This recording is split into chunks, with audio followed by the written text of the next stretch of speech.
Hi guys, here's Arc 2. I haven't gotten any new equipment, so it's still pretty low quality. Good luck. Chapter 1. Jacob. Jacob sprinted home after meeting at Maya's house. He came home to his father crying, looking at the car. Jacob, you're home, he said, in between sobbing. Jacob, the earthquake. God bless Morgan for patching up Alyssa, but we can't afford to repair the car. It was leased and insured salvaged the title, Jacob's father said with a trembling voice. We'll go bankrupt. We won't be able to pay rent, he said. Jacob stood over him, a determined look in his eyes. Good news. I found an opportunity to make a lot of money. I'll be gone for most of Christmas break. All I need is clothes and a shovel. And I'm not taking no for an answer, Jacob declared. His father stood there, shocked. Well, don't just sit there sobbing on the floor. I'm leaving tomorrow morning, Jacob exclaimed. I don't feel good about this, but I guess we have no choice. What is the opportunity anyway? Jacob's father asked. You don't need to know that. If all goes well, I'll come back unharmed, Jacob said. Wow, that's very reassuring. I guess we don't have a choice here, though. Fine, you can go, Jacob's father said. Jacob left the room, packing 2 weeks' worth of clothes in a briefcase. He grabbed the shovel out of the car and slung it over his back. Then he went to sleep. The next day, he woke up at 7 a.m. and waved his sister and father goodbye. He sprinted through the snow to Maya's house. Everyone arrived soon after, and Alexis wore a jacket that was a few sizes too big, likely stolen from her brother. I convinced everyone else's parents. I assume you've already convinced yours, Maya said to Jacob. He nodded. Maya had a smallish car with 4 seats and a decently sized trunk. Everyone loaded weapons into the trunk. Jacob threw in the shovel, Morgan her compound bow, Maya left his broomstick there, Caitlin tossed her revolver in, and Alexis threw her axe and shotgun with a bunch of ammunition. I'm driving. Caitlin, get shotgun, Jacob shouted. He got into the car and waited for everyone else to get in. Morgan dislocated several of her limbs and shoved herself under Caitlin's seat. I'm never going to get used to seeing that, Elf, but hey, at least I didn't vomit this time, Maya joked, fidgeting with his switchblade. Jacob pulled up a map on his Nokia phone. He set it to the side and began driving westward.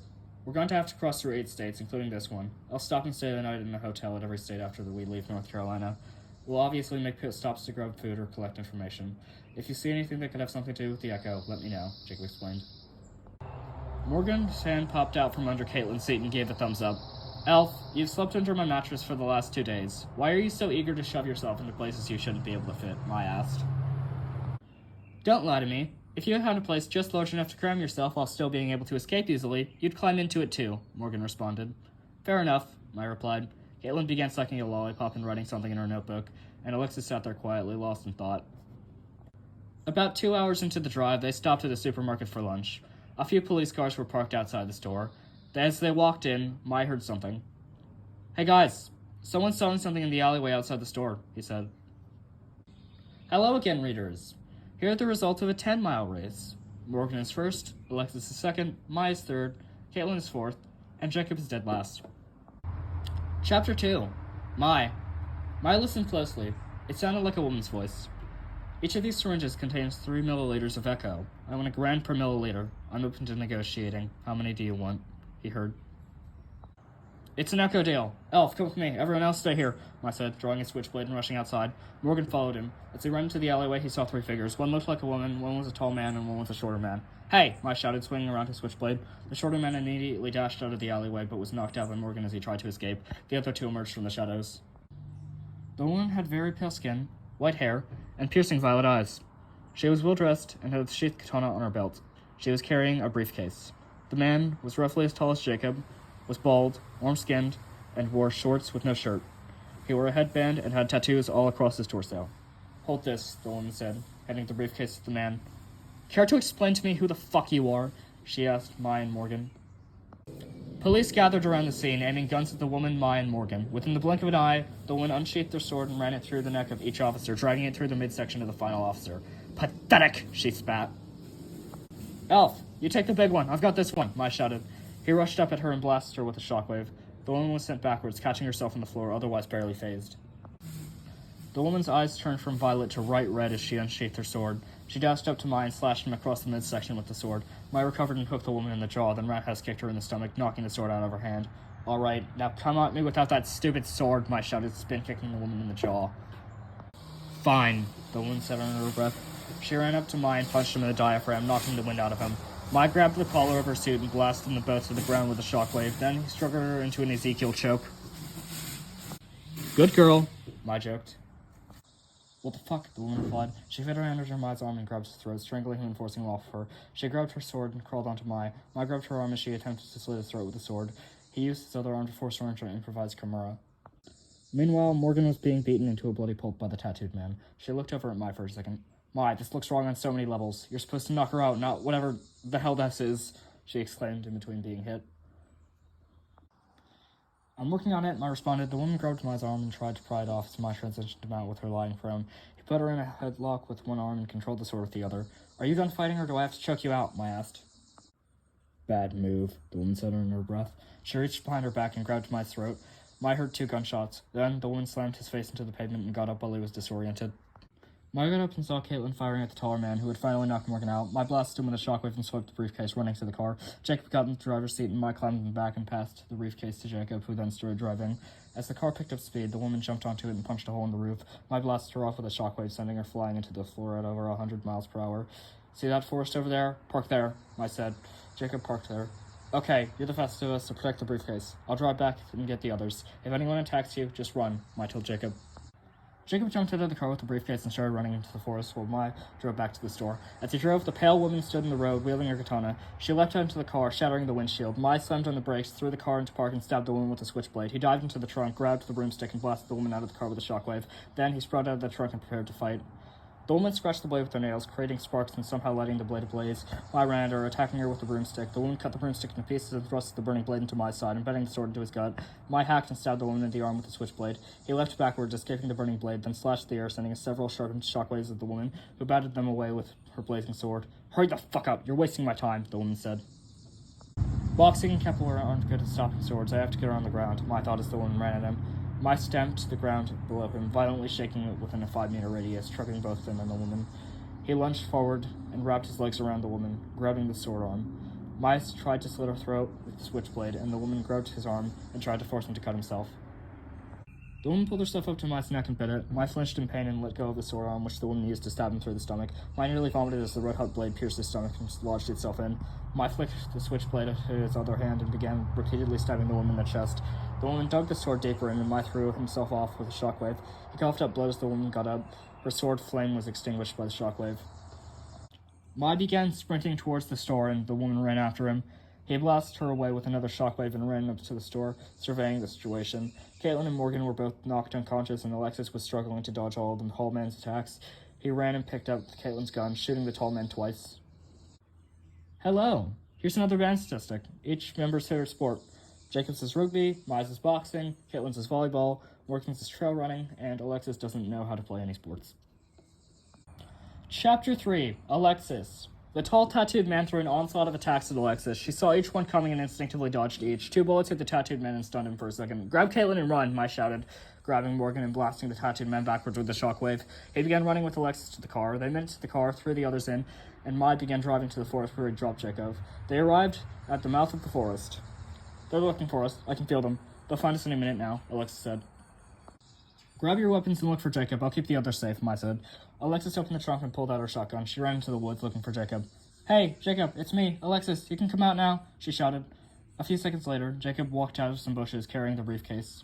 This briefcase contains 12 syringes full of what I can only assume to be the Echo, he said. Okay, bring it back to the car. We need to leave fast, Alexis responded. She and Jacob ran to the car.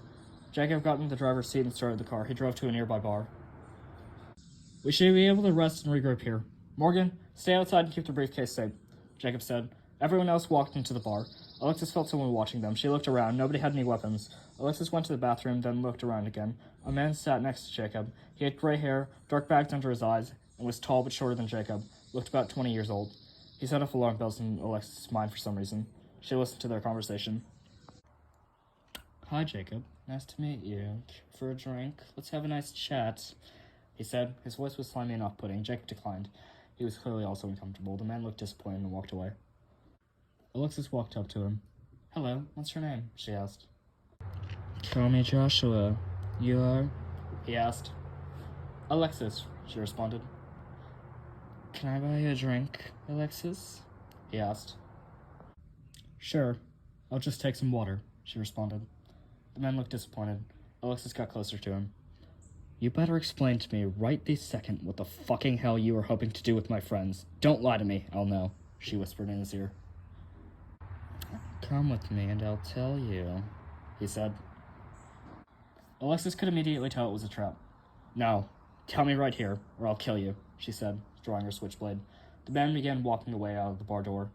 Hey, you didn't answer me, Alexis shouted, hesitating for a moment, then giving up and running to the bar door after him. He ran into an alleyway just beside the bar, and Alexis followed him. Looks like you are willing to follow me after all, the man said. He ran up to Alexis and slashed at her with his switchblade.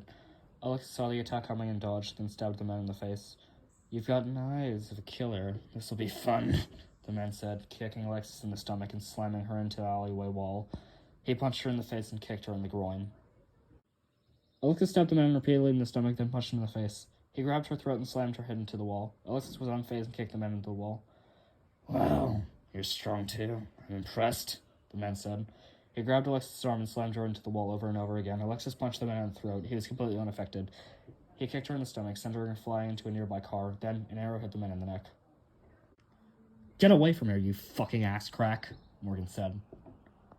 Morgan grabbed Alexis' axe and tossed it to her, then shot the man in the arm with another arrow.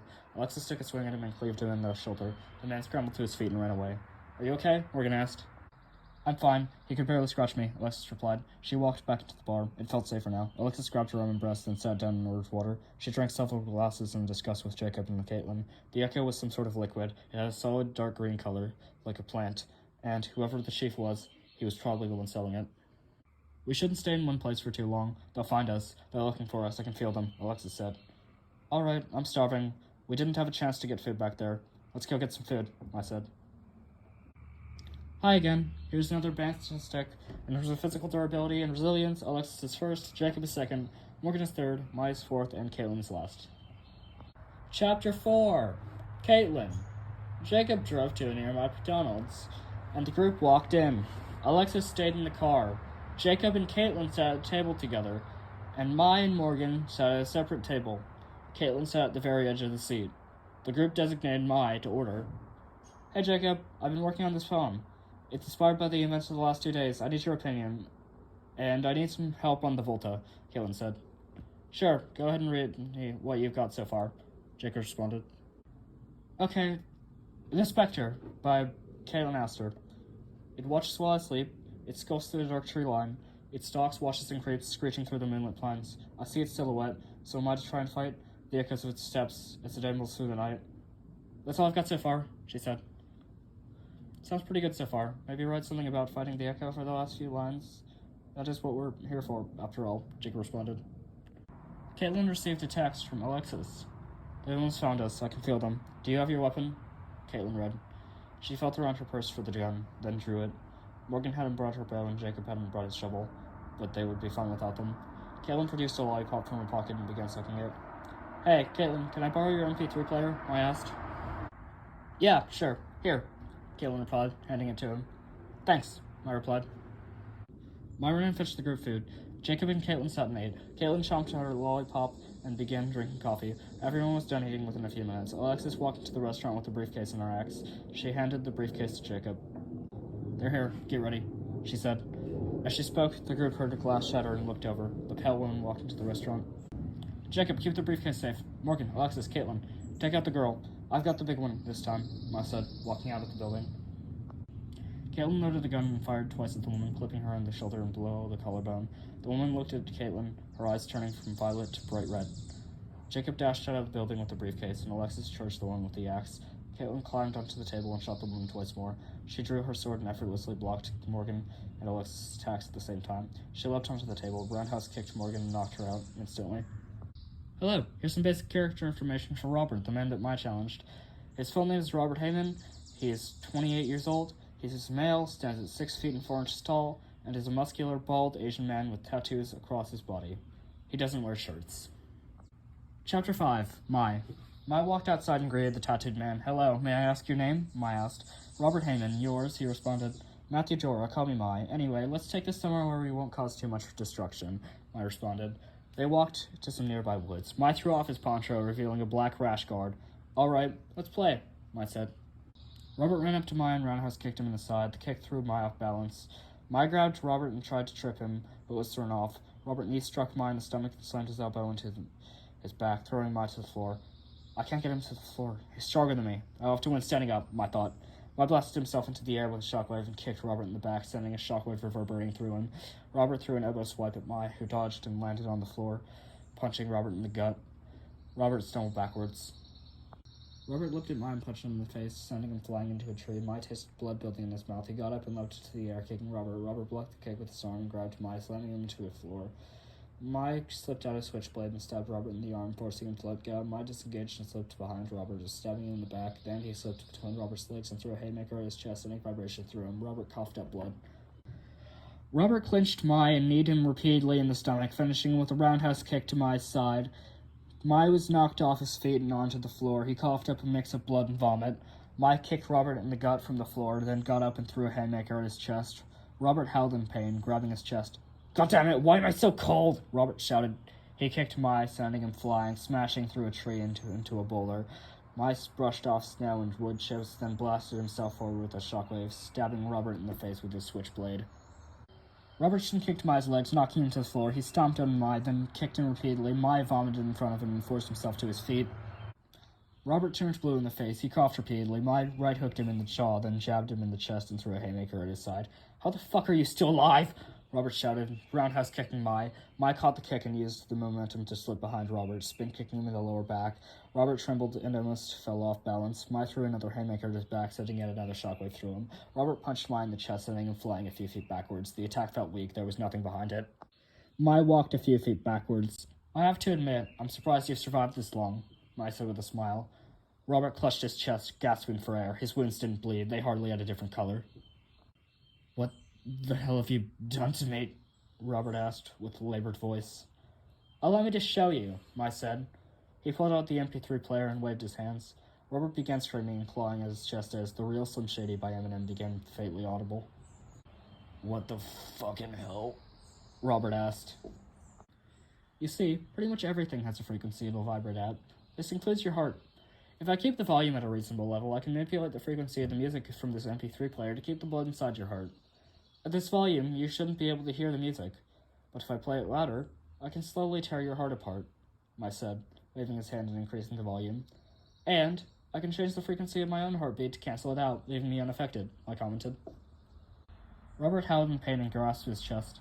"Now, tell me everything you know about the Echo, and about whatever the Chief is, and I'll let you live a little longer," Mai said. Robert chuckled. "Fuck off," he said, barely still able to talk. He dug his fingers into his chest in a futile attempt to keep his heart alive. Then he fell to the ground, dead. Mai hit pause on the MP3 player. "That was actually pretty fun," Mai said to himself. He picked up his poncho and put it back on and began to run back to McDonald's. He met Jacob on the way, and the two got back to the McDonald's. They came back to Alexis covered in cuts and Morgan barely conscious. "She took Caitlin," Morgan shouted. "Which way did she go?" Jacob asked. "They went down the road," Morgan pointed. "I'm not in shape to fight anymore. Sorry," Mai said, coughing up more blood and vomit. "I killed him, though," he said. Jacob walked to the car and grabbed his shovel. He threw the briefcase to Alexis. "Keep it safe," he said. "Hello. Here's some more band statistics. In terms of combat skill, Mai's first, Morgan is second, Jacob's third, Caitlin is fourth, and Alexis is last." Chapter 6. Jacob. Jacob sprinted down the road, searching for anywhere Caitlin could have been taken. He spotted an abandoned church. "Yeah, that looks about right," he thought, tackling the door down and seeing Caitlin roped to a chair and being beaten up by the pale woman. "Hey, bitch, get the hell away from her," Jacob shouted, twirling his shovel. The woman looked over and smirked. "Take her, dumb fuck," she spat, unsheathing her sword. Her violet eyes turned a piercing scarlet. Jacob dashed forward and swung his shovel at her. She parried with her sword, the sparks from the attack lighting the sword ablaze. The woman slashed at Jacob, parried with the shovel.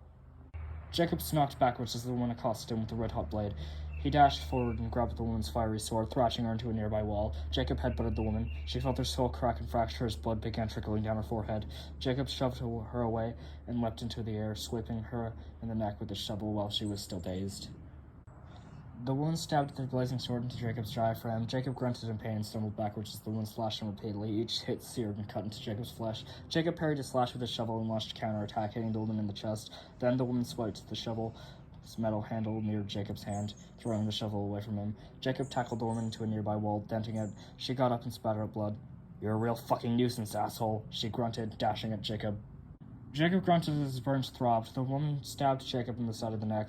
Jacob front-kicked the woman across the room and pulled the flaming sword out of his neck, hacking and coughing. Jacob snapped the sword in half and threw part of the blade at Caitlin's chair, cutting the rope and freeing her. "Run! Get the hell out of here! I can handle her!" Jacob shouted, his neck bleeding profusely. The woman got up. She spat out a mix of blood and vomit and dashed at Jacob, grabbing his neck and digging her nails into the wound. Jacob grabbed the woman and thrashed her through the church's wall. The woman punched Jacob in the diaphragm, knocking the wind out of him. Then she roundhouse kicked him, sending him flying into the church. Caitlin collapsed on the floor from her previous injuries. Jacob forced himself back up and picked up his shovel. Blood poured from his neck and stained his shirt. Jacob ripped his shirt off and tied it around the wound to slow the bleeding. The pale woman dashed up to him and punched him in the stomach, throwing him through the church's wall. Jacob forced himself back up. His movements were slow and sluggish. His muscles felt heavy, unable to bear their own weight. The pale woman stomped on Caitlin's back. She kicked her in the face, then lifted her and punched her in the neck. Jacob dashed forward and punched the woman in the chest, sending her flying through the church's wall. I can keep going. I'll protect you, I swear," Jacob said, his voice raspy and exhausted. He struggled to lift the shovel and prepare to attack the pale woman again.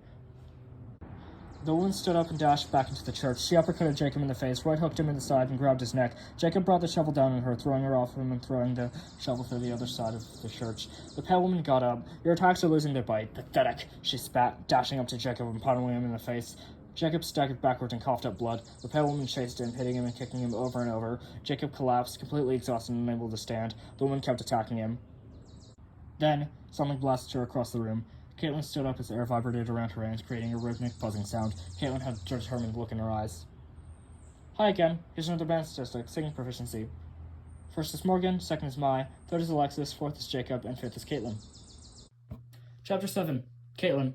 The pale woman dashed at Caitlin, striking her in the diaphragm and sending her flying. Caitlin landed and threw a shockwave at the woman, throwing her backwards. The woman lunged at Caitlin, but was thrown backwards again. Caitlin defended herself from attacks on all sides, swinging shockwaves and hoping to eventually wear the already injured woman down. The woman ran around behind Caitlin and threw a haymaker at her, hitting her in the back of the head. Caitlin had just enough time to produce a small shockwave and minimize the damage. The woman grabbed Caitlin's throat and punched her in the stomach. Her fists grated and squelched against Caitlin's organs, punching a hole in her stomach. Caitlin blasted her off her with a massive shockwave, then collapsed to the floor, blood pouring from her abdomen. Caitlin forced herself to her feet. The woman lunged forward and threw a killing roundhouse kick at Caitlin's head. As the kick connected, Caitlin vanished. As the woman recovered from the kick, dozens of Caitlins appeared, circling her rhythmically, all in perfect sync.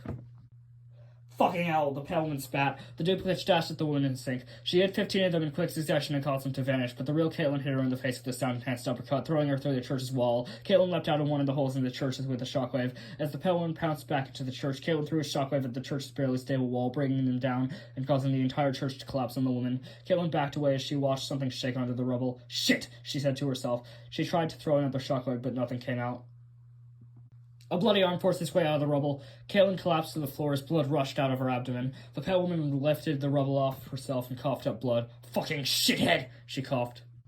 The woman began slowly limping over to Caitlin, who tried and failed to get up. As the woman got close, something hit her in the head and sent her flying. Jacob stood over Caitlin, his breathing labored, wielding the shovel he'd used to dig himself out of the rubble. He threw Caitlin over his shoulder and began sprinting into the road. The woman chased after him. As he ran, Jacob ripped off Caitlin's shirt and tied it around the wound in her stomach in an attempt to stop the bleeding. He ran into a nearby office building and sprinted up the fire stairs. Staff made an attempt to stop him before deciding it wasn't worth it. They hid in the bathroom on the 8th floor. "Are you okay?" Jacob whispered. "I'm fine. I'm sorry for dropping a church on you," Caitlin whispered. "It's fine. I'm just glad you're alive," Jacob whispered. The two of them could hear banging and screaming as the woman searched floor after floor. Jacob was prepared with the shovel for when she finally found them. The banging slowly got louder. Jacob stood in the front of the door, preparing to attack if the woman got close. Then the banging stopped. Jacob and Caitlin stood still, an uneasy feeling washing over them. They backed away from the door to regroup. Then a hand broke out from the vent above and tried to drag Caitlin away. Jacob grabbed the hand and yanked the woman out of the vent, throwing her into a toilet and stunning her. "Caitlin, get out of here! Hide!" Jacob shouted as Caitlin slipped out of the bathroom. Jacob slammed his shovel into the woman, knocking her through the bathroom wall and into a random office. People screamed and ran from the building.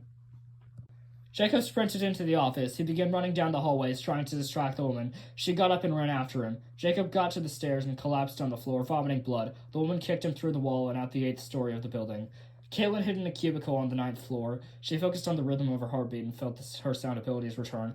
She got up and canceled out the noise of her footsteps as she snuck up behind the pale woman and blasted her out the building through the same hole she kicked Jacob through. She landed on the sidewalk with Jacob standing over her, already holding the shovel over his shoulder, ready to swing at her. With the last of his strength, Jacob swung the shovel at the woman, throwing her across the sidewalk. She got up, vomited blood, and ran away, calling someone as she ran. Caitlin climbed down the stairs to Jacob. "Let's get the hell out of here before the police show up," Caitlin said, coughing up blood. "Yeah, let's go," Jacob replied. "Sorry, I wasn't much help back there," Caitlin said. "It's fine, I have a feeling you'll be more helpful from here on out," Jacob said. The two began linking back to the McDonald's. "Hello, here's some basic character information for Andrea, the pale woman. Her full name is Andrea Monarch. She is 25 years old, female, and stands at 5 feet and 7 inches tall. She is a very pale, white-haired woman with violet eyes. She wears a business suit and carries a katana." Chapter 8. Morgan. Jacob and Caitlin arrived back at the McDonald's. Morgan had just recovered and had been patching everyone up. "Well, where have you two been?" she asked as Caitlin and Jacob returned, both barely conscious and covered in wounds. "We scared off the other assassin. I made a church collapse on Jacob, and he fell from the 8th story of an office building," Caitlin said. "Yeah, that looks about right. I'll patch you up. No one here is in any shape to drive or fight," Morgan said. Morgan sat Jacob down and examined him. He had some internal bleeding and a lot of blunt force trauma, along with some lacerations and burns. "You don't have any broken bones, so if I patch you up and you get some rest, knowing your constitution, you should be fine in the morning. Just drink some water, you lost a ton of blood," Morgan said, dressing Jacob's open wounds. "Nice job with the improvised pressure dressings, by the way," she commented. She walked over to Caitlin and briefly inspected her. "You punched around and bruised a good bit, but the only potentially dangerous injury you have is that abdominal wound. It looks like Jacob did a pretty good job at dressing it too," Morgan said. "All right, you two look fine. I'll get back to patching up Morgan said.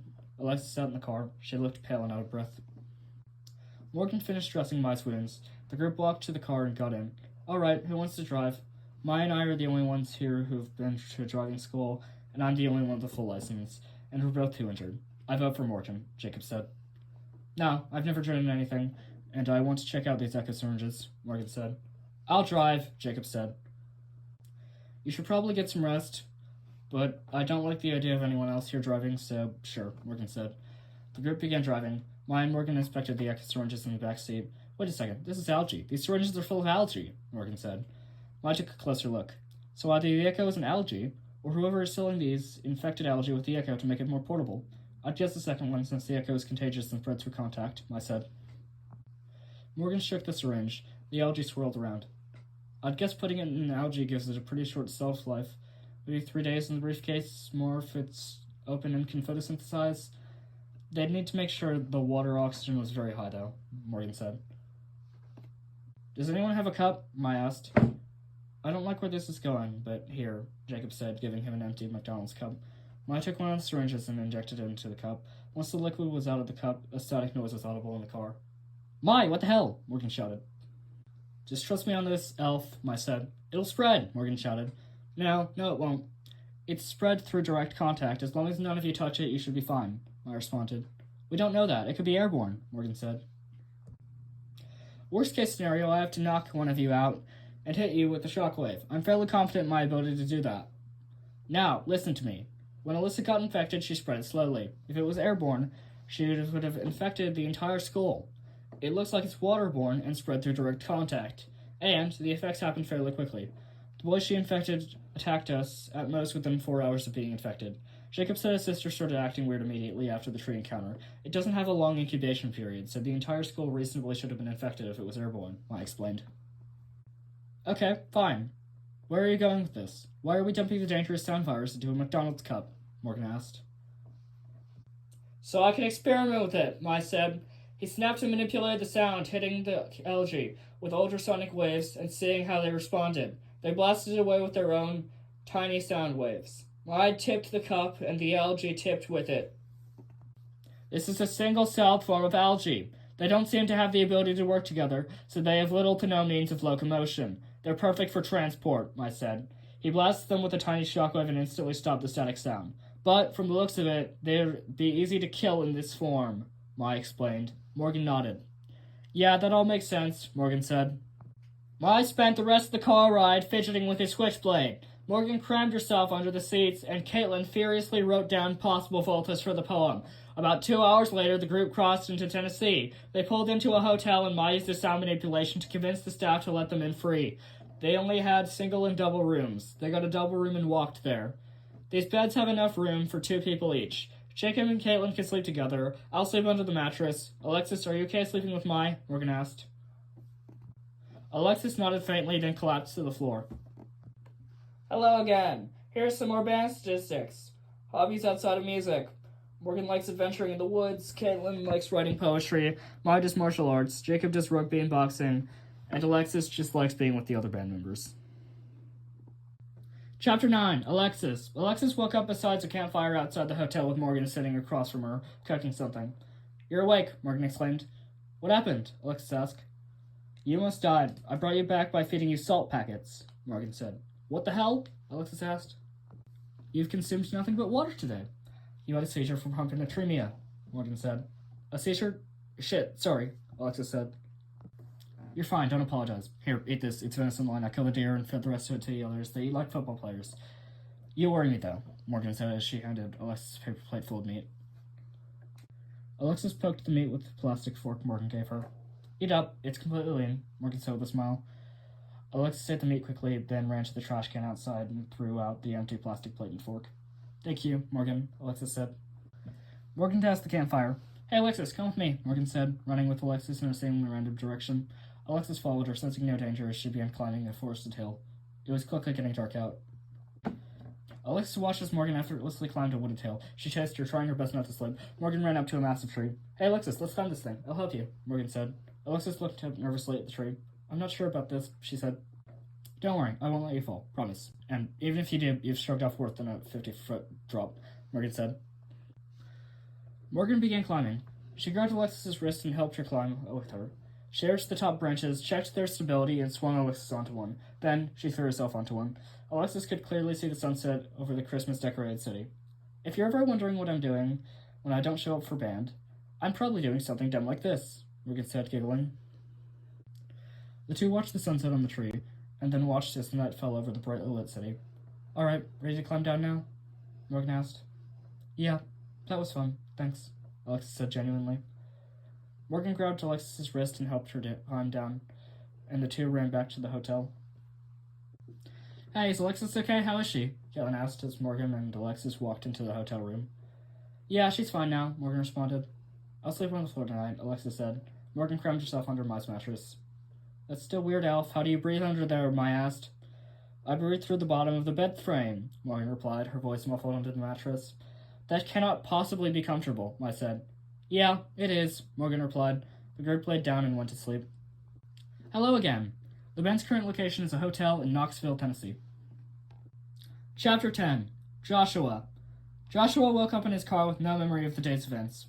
It was 7:00 p.m., and he had several stab wounds, a partially healed axe wound, and an arrow sticking out of his neck.